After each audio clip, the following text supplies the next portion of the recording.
Thiago Aquino da Costa e Silva, conhecido como Professor Paçoca, que é uma grande alegria fazer parte do Com Recre, com certeza um marco na formação dentro da área da recreação.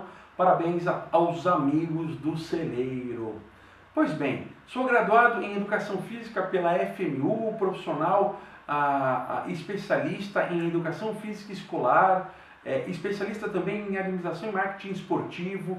Faço parte atualmente do LEO, Laboratório de Estudos do Lazer da Unesp Rio Claro.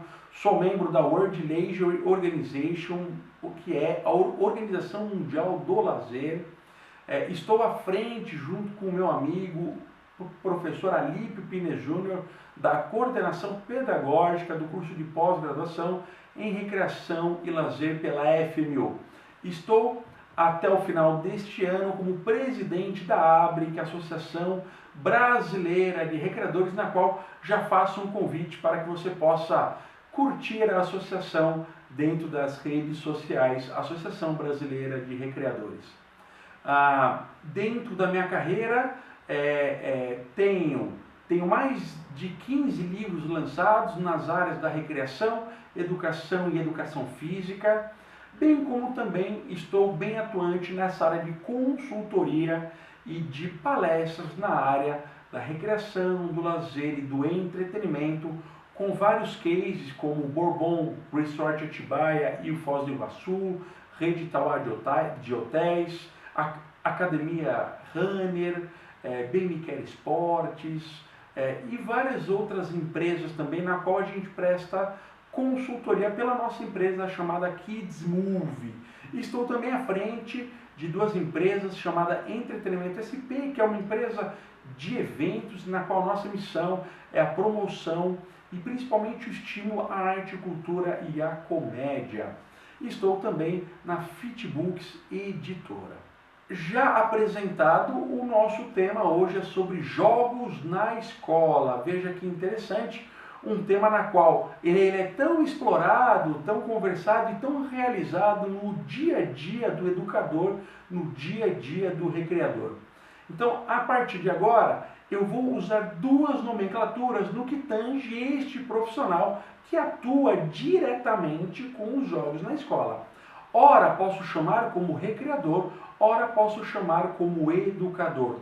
Muitas vezes vocês vão perceber que eu vou utilizar mais a nomenclatura educador. Por quê? Porque eu acredito sim que é potencial que o recreador seja um educador quando atuado dentro dos espaços formais, conhecido como as escolas. Eu também acredito que ele é educador também dentro dos espaços não formais.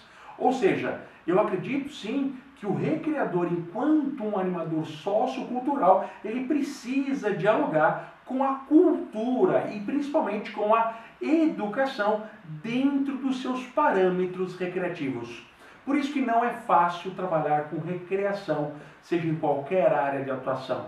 O nosso diálogo com arte, cultura, com entretenimento e com lazer, ele é intenso a cada ação que você promove na sua realidade, dentro da sua empresa, dentro da sua cidade.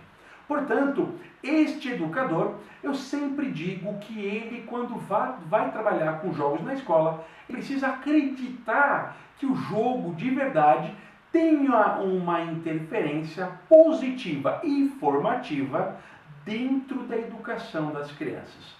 Pois bem, então eu preciso, antes de atuar com jogos na escola, eu preciso acreditar que o jogo é um meio de desenvolvimento integral desta criança ou deste sujeito. Desenvolvimento integral quando eu promovo que o meu jogo estimule as capacidades físicas, psíquicas, sociais, afetivas e emocionais, formando então um desenvolvimento integral.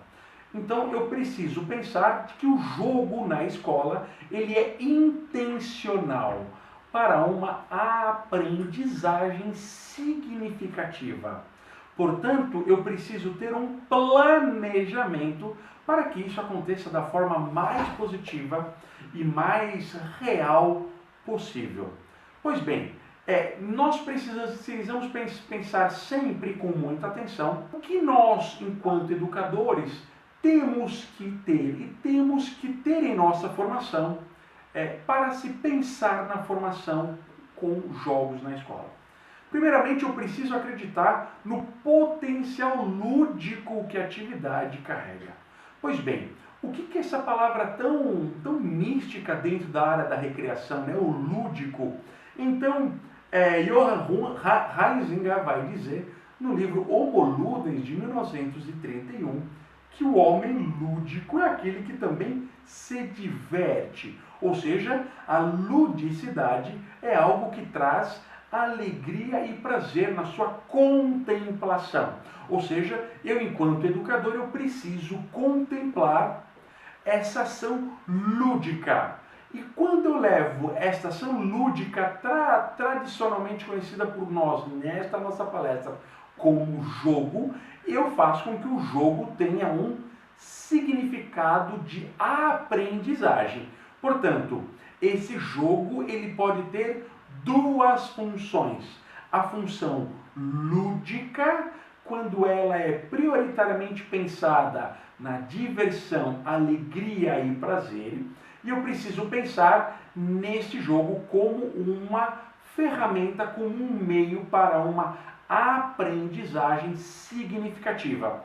São ações completamente diferentes e este profissional precisa estar capacitado para olhar para as duas ações de uma forma muito mais qualificada. Um ponto extremamente positivo é pensar que este educador, dentro da escola, enquanto jogo, ele precisa criar o seu próprio repertório. Ou seja, o jogo é uma ação que ela é difícil de diagnosticar a origem daquele possível jogo, porque ele tem um começo e talvez quando chega na sua mão enquanto educador, ele já passou pela oralidade de várias pessoas. Essa oralidade faz com que ele seja transformado a cada pessoa. Talvez conte um conto e aumente um ponto é verdadeiro neste nosso exemplo. Ou seja, você conhece um jogo, você muda uma regra, você adiciona um novo comportamento, você adiciona um novo conflito e ele se torna uma nova ação lúdica, um novo jogo. Então, ter o seu repertório é potencial e que você não fique preso somente naquilo que você tem como referência. Você tem algo nas mãos que é muito rico, que é o jogo e que principalmente é a criança. Como segundo ponto, eu preciso pensar que esse jogo deve favorecer, sim, as experiências. Ou seja, nós precisamos pensar que as experiências devem ser consagradas no estímulo do jogo. Agora, como que você vai pensar em criar uma experiência por meio do jogo? Né? Eu preciso contextualizar a minha experiência em 3 grandes fatores. O primeiro fator, que é importantíssimo na elaboração do seu jogo, que mais na frente a gente já vai conversar um pouquinho mais, é que o seu jogo, pensando em experiência, tenha um efeito surpresa. Que o seu jogo também tenha a contemplação de conflitos e que o seu jogo possa ser um meio de resolução de problemas. Portanto, o educador, nesta esfera do jogo na escola, deve ser um mediador de conflitos, porque o jogo propicia, sim, esses conflitos, e ele também deve ser um mediador para que as suas crianças sejam sujeitos que possam resolver os seus próprios problemas. Se eu pensar na experiência do jogo enquanto contemplação experiencial, é extremamente positivo que você incentive a criança a participar do jogo intensamente. Portanto, quando eu estou dentro da escola e eu levo essas ações lúdicas, elas podem ser traduzidas e contempladas por diversas esferas dentro do ambiente formal. A primeira esfera que ela pode contemplar é o recreio escolar. Pois bem, o recreio escolar você pode organizar e sistematizar diversas experiências lúdicas e recreativas dentro desse espaço tão consagrado e sagrado dentro da infância. Pois bem, se nós perguntarmos para as crianças, fatalmente elas vão dizer que o recreio é um espaço legal, divertido. Ou seja, por que esse espaço legal não pode ser contemplado pelo recreio dirigido? Ou seja, que tenha um educador, um recreador neste espaço, planejando atividades para diversas faixas etárias, causando também uma aprendizagem significativa, não somente nos momentos de aula, mas a educação moderna já nos diz que a escola deve ser uma contemplação de aprendizagem a partir do momento que a criança chega até a escola, até o momento que ela saia da escola.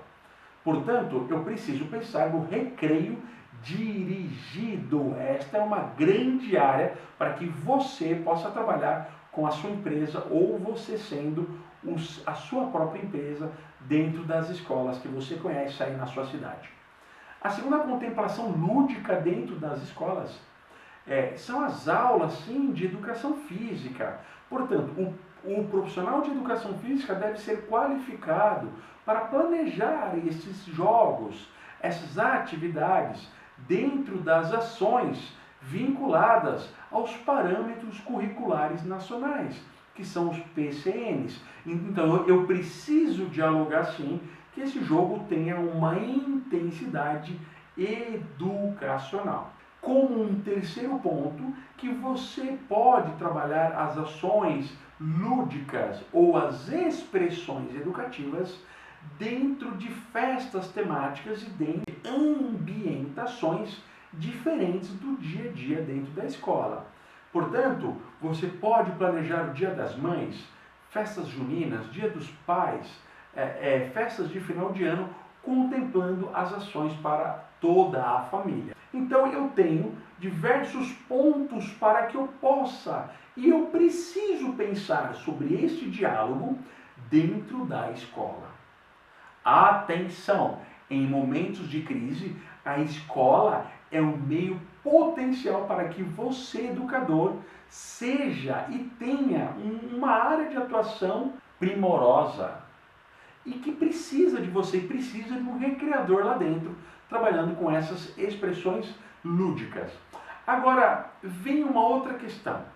Quando eu trabalho os jogos dentro da escola, os jogos na festa infantil, quando eu penso na utilização dessa ferramenta infantil, eu penso quais os meus objetivos frente ao jogo. Você já ouviu assim, eu vou dar uma queimada, porque a queimada trabalha coordenação, equilíbrio, força, agilidade, resistência e outros fatores, né? Na verdade, quando eu monto um jogo, eu penso unicamente numa competência física a ser explorada, a uma competência psíquica a ser explorada e a uma competência social a ser explorada. Ou seja, o jogo ganha 3 significativos de aprendizagem. Tudo bem? Então, uma dica, hein? A nossa primeira dica com relação à formação de um jogo na escola.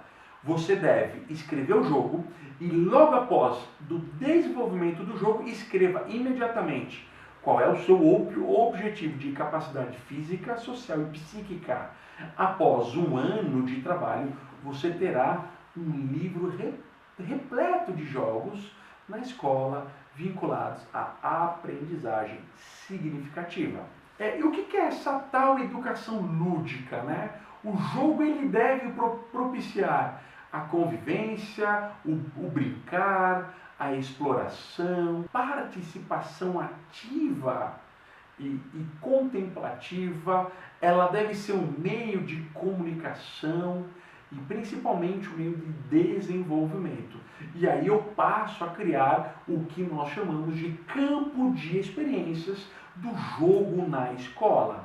Portanto, eu penso no jogo na escola quando ele conversa e dialoga com eu, o outro e o ambiente, quando ele dialoga com traços, cores e uniformes, uniformes na ideia de uniformidade de ações, né?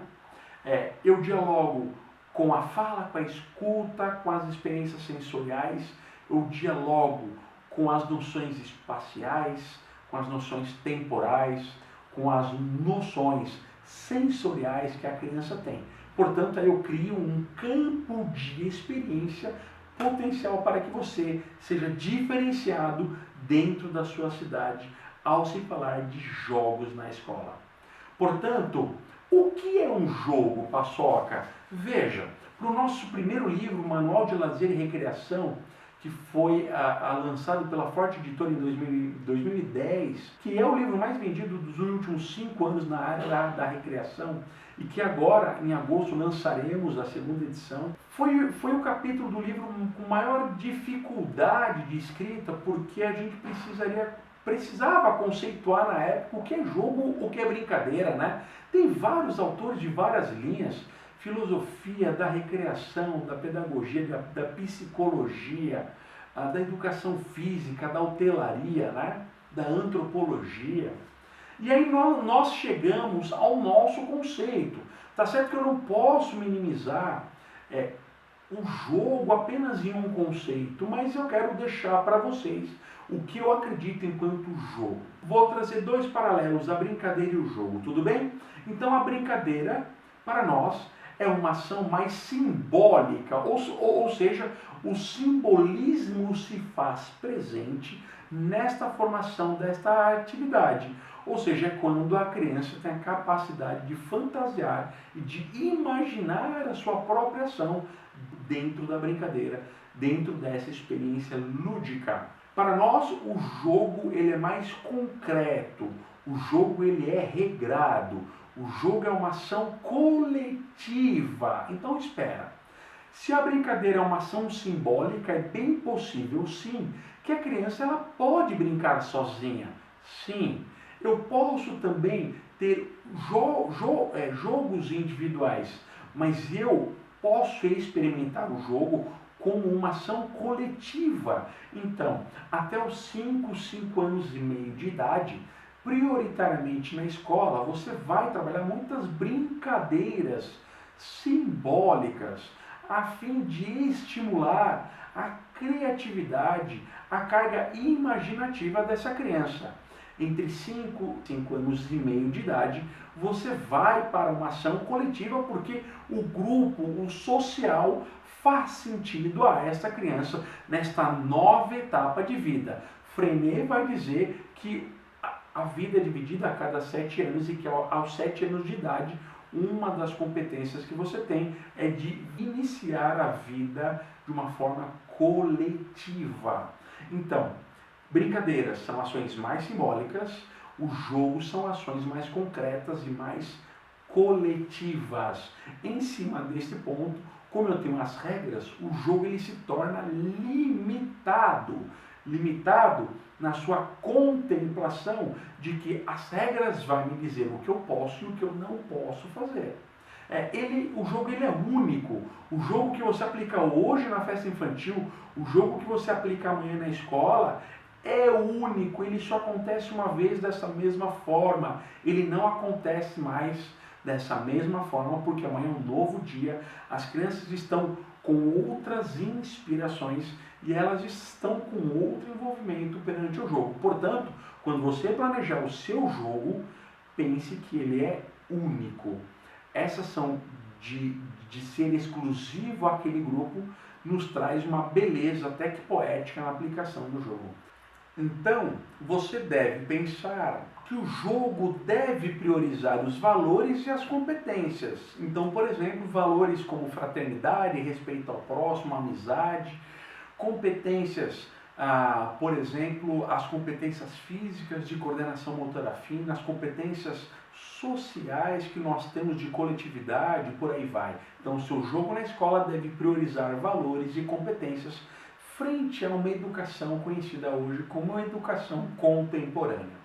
Portanto, Paçoca, como que eu faço para formar um jogo educativo, um jogo na escola? Temos alguns passos. O primeiro passo é pensar quem são as pessoas que estarão dentro do jogo, ou seja, quem são os jogadores. Portanto, a faixa etária te dará características primordiais para a elaboração do jogo.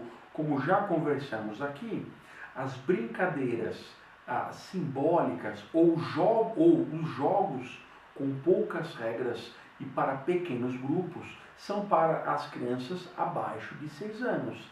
E a contemplação coletiva de jogos mais de estratégia e mais as ações pré-desportivas e esportes acima dos 7 anos. Então nós precisamos pensar quem são as pessoas que jogam para que eu possa ter as características bem detalhadas de cada faixa etária para a formulação do meu jogo.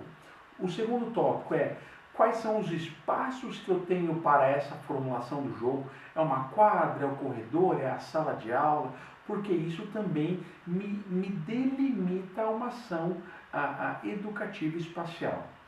Eu preciso pensar na minha ação temporal, quanto tempo que eu tenho destinado para aquele jogo. Eu gosto muito de que o jogo fique sempre no ápice, né? Que a criança esteja sempre no ápice. Esse é um ponto importante de envolvimento da criança com o seu jogo, que é chamado de epifanias e euforias. Euforias são celebrações da infância, que são riquíssimas oportunidades de experiências causadas por meio do jogo na escola. Eu preciso pensar quais são os recursos que eu tenho para a ação, quais são os materiais que eu tenho para a ação. Se eu não tenho e se eu preciso, eu posso ir para o caminho dos recursos alternativos e de sucata, por exemplo. Eu preciso pensar quais são os conflitos que eu tenho para aquele jogo, ou seja, o conflito, cada jogo tem o seu conflito. Então, quando você tem duas equipes e elas precisam delimitar um líder, né, só eu já tenho um conflito a ser resolvido pelas crianças que jogam. Então, os jogos devem ter, sim, os seus diversos conflitos. E eu preciso pensar nessa contemplação e nessa caixa experiencial. Qual experiência que eu quero causar na minha criança diante deste jogo? Esse é um passo a passo de formulação de jogo na escola. Eu tenho referências dos interesses culturais do lazer, né? Eu trago a vocês essas referências, elas podem ser também detalhadas por meio da tipologia de jogos, como por exemplo os jogos físicos desportivos. São aqueles jogos contemplados pelo vigor e pela ação motora. Eu tenho os jogos manuais, que são jogos contemplados pela ação manufatureira, quando, por exemplo, você põe crianças a fim de brincar com argila, por exemplo. Você tem os jogos intelectuais, que são jogos prioritariamente racionais, como você tem os jogos de tabuleiro, você tem os jogos artísticos, que são jogos contemplados por meio da dança, do cinema, do circo, do teatro. Como um dos exemplos mais clássicos são as danças circulares, são as atividades circenses, que o arte educador pode propiciar dentro da escola. Você tem os jogos regionais, ou seja, o nosso Brasil ele é muito bem favorecido pelas regionalidades. Eu lembro bem que toda a nossa Semana do Índio a gente aplica jogos indígenas, né? Que são recursos riquíssimos para que a gente possa estreitar ainda mais a relação da criança com a nossa regionalidade brasileira. Eu tenho jogos virtuais contemplados por meio da tecnologia. Eu tenho os jogos sociais, os passeios, os encontros. Isso é uma relação social. Você tem o passo a passo de como formar um jogo na escola e você tem a tipologias de jogo na escola. Agora, basta você sentar e planilhar todos os seus jogos que você vai aplicar na escola, na festa, em qualquer ambiente. Você, meu amigo recreador, você, meu amigo educador. Espero que você tenha gostado desse nosso bate-papo, do Com Recre, que é uma ação inédita em nosso Brasil no que tange a formação em recreação. Agradeço a todos por ter ficado aí mais de 25 minutos me ouvindo, né? E eu espero ter contribuído com insights, reflexões, ideias, que é o que a gente tem para passar nesse tempo de palestra. Deixo aqui o meu site para que a gente possa dialogar, professorpaçoca.com.br. Tem as minhas redes sociais também, Thiago aqui no Paçoca, tem o Instagram, Thiago_Paçoca. Você que está assistindo a esta palestra aqui no Conrecre, mande um e-mail, paçoca@professorpaçoca.com.br, que eu vou te enviar de presente um e-book que foi feito especialmente para essa nossa palestra Jogo na Escola. Que você seja um meio de transformar a vida das crianças que passam na sua vida enquanto educador, enquanto recreador. Um grande abraço, tchau, tchau.